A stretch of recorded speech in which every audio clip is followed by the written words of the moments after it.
గోవిందాశ్రిత గోకుల బృంద పావన జయ జయ పరమానంద. సాధారణంగా దీన్ని అన్నమాచార్య కీర్తన అని అనుకుంటాం.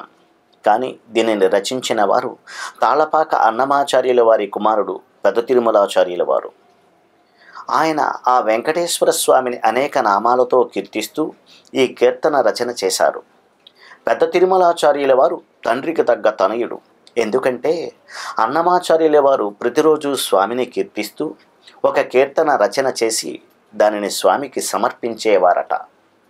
ఆ తండ్రి గారి పరంపరను కొనసాగిస్తూ పెద్ద తిరుమలాచార్యుల వారు కూడా ప్రతిరోజు ఆ స్వామిని కీర్తిస్తూ ఒక చక్కటి కీర్తన రచించి ఆ కీర్తనను స్వామికి అర్పించి ఆ కీర్తనతో స్వామికి అర్చన చేసేవారు. తన తండ్రి గారు ప్రారంభించిన ఆ సంకీర్తన యజ్ఞాన్ని కొనసాగించారు పెద్ద తిరుమలాచార్యుల వారు. ఈ ఆచారం తిరుమలలో నేటికి కొనసాగుతూనే ఉంది.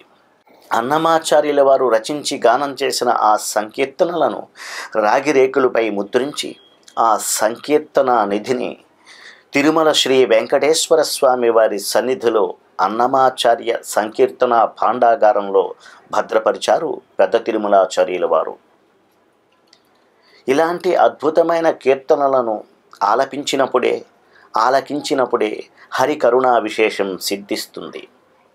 గోవిందాశ్రిత గోకుల బృంద పావన జయ జయ పరమానంద అంటూ ఇప్పుడు మన విపంచీ క్రియేషన్స్లో వర్ధమాన గాయని శ్రీమతి బుజ్జమ్మ ఆలపిస్తున్నారు.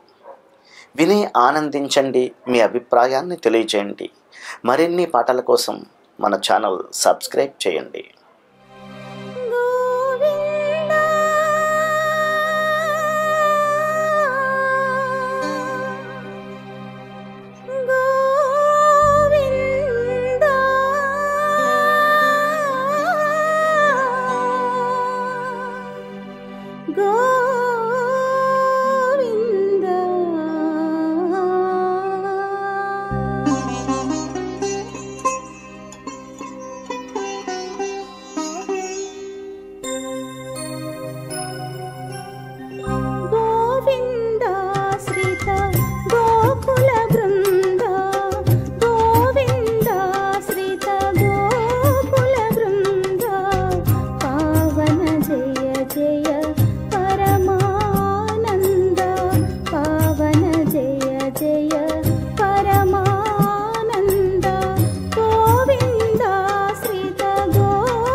జగదభిరామ సహస్రనామ సుగుణధామ సంస్తుతనామ జగదభిరామ సహస్రనామ సుగుణధామ